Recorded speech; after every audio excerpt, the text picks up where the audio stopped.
Tinutukoy na raw ng NBI ang ilang persons of interest na posibleng makapagturo sa nakausap umano ni VP Sara Duterte sa plano raw niyang pagpatay kay Pangulong Bongbong Marcos. Sa pagsalang po ni NBI Director Melvin Matibag sa witness stand sa impeachment trial, sinabi niyang hindi lang ito basta banta. Planado at tuloy-tuloy raw ang banta ng bise.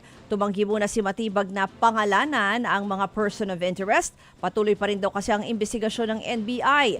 Ayon pa kay Matibag, seryoso at aktibo o tuloy-tuloy ang banta ng bise sa Pangulo. Narito po ang bahagi ng pahayag ni Matibag. Ang aming investigasyon ngayon ay tumawid na sa hindi banta kundi isang plano talaga na patayin po ang ating Pangulo ng Pilipinas. Hindi na ito talaga banta kundi isa na pong confession ng kanyang plano na pagpatay po sa ating Pangulo.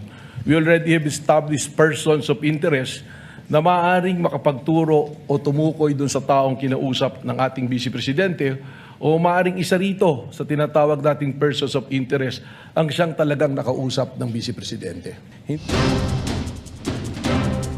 Pinalabas din ulit ang video ni VP Sara at Davao City Mayor Baste Duterte kung saan sinabi nilang gusto nilang tanggalin umano ang ulo ni PBBM. Kaya tingin ni Matibag posibleng planado at may sabwatan ang pamilya Duterte sa banta sa Pangulo. Narito po ang pahayag ni Matibag. Ang ulo lang naman ang kailangan namin, ang ulo ni Bongbong Marcos!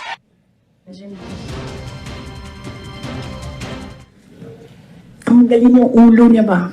Kapansin-pansin po na makikita natin na nanggagaling sa isang pamilya ang pagbabanta sa ating Pangulo at parehas na nag-refer sa ulo ng Pangulo.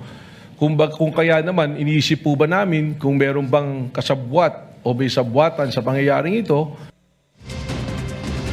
Giit pa ni Matibag, may kakayahan umano ang mga Duterte na totohanin ang banta lalo't malawak daw ang network ni VP Sara at ng ama niyang si dating Pangulong Rodrigo Duterte. May connection din daw si VP Sara sa Davao Death Squad base sa salaysay ng self-confessed DDS or Davao Death Squad member na si Arturo Las Cañas. Sinasabi nitong ni Arturo Las Cañas na ang Vice Presidente mismo ay kasama doon sa Oplan Tokhang, isa sa mga arkitekto ng Oplan Tokhang. At dito rin po niya sinabi na instead na barilin at patayin para hindi nalalaman ng media, ay kidnapin na lamang yung mga subject po, mga shabu users o kaya yung pong ibang gumagawa ng krimen o nagtitinda ng droga at ibaw na lang po sa isang quarry. Pinuna naman ng defense team ni VP Sara ang affidavit ni Las Cañas na ipinresinta ng prosekusyon. Hindi kasi ito notarized. Kahit si Senator Judge Pia Cayetano, hindi yan pinalampas. Pakinggan natin ang kanilang sinabi.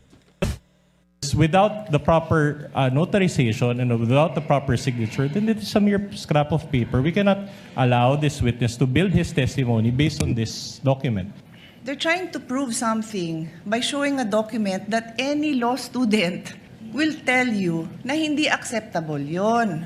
Wala akong problema na palabasin yon, pero do your job and present the proper witness and the proper documentation to do that. Sa isa namang punto, pinakita ng mga abogado ni bago muna yan, ito muna kay Senator Raffy Tulfo, no? Yung binalikan niya yung kaso ng inarestong public teacher na nagbanta umano noon kay dating Pangulong Rodrigo Duterte. Ang punto ni Tulfo, inaresto noon ng guro kahit wala namang warrant. Matapos niyang sabihin na magbibigay siya ng 50 million pesos na reward sa makakapatay kay dating Pangulong Duterte. Pero nung si VP Sara na raw nagbanta, hindi naman siya inaresto. Pakinggan natin ang pahayag. Ang pagkakaiba po nila, itong si Renema sa isang guro, si Vice President, isa naman pong Vice President, at siguro po ito ang naging konsiderasyon kung bakit hindi siya inaresto agad. So, ibig sabihin, hindi pala patas sa NBI. And then, ito naman si VP Sara, nasabi nyo, allegedly nagbigay ng death threat against President Marcos at hindi inaresto. I cannot speak for the NBI at that time, Your Honor, sapagkat yung mga pangyayari pong yan, wala naman ako sa NBI pa po.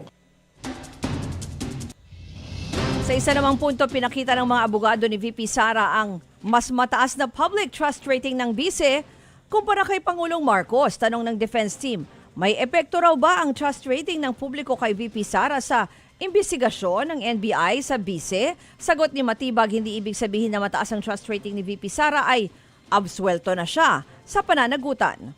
A survey is just a snapshot of what's happening. It doesn't necessarily follow na pagka yun ang lumabas, ay yun na yung totoo. Pagka po ating pinagbasihan ng popularidad, ang ibig sabihin po ba nito, ang isang pinakakilala at popular na tao pwede lang gumawa ng krimen at hindi natin papapanagutin? Mga kapatid, patuloy po kayong tumutok sa 105.9 True FM para sa totoong balita, impormasyon, music, and entertainment. Mag-subscribe sa aming YouTube channel at podcasts. At sundan nyo rin po kami sa Facebook, Instagram, X, TikTok sa True Network PH. Bisitahin din po ang aming website, truefm.ph at panoorin kami sa True TV Signal Channel 19. Kami po ang 105.9 True FM. Laging true sa'yo, kapatid.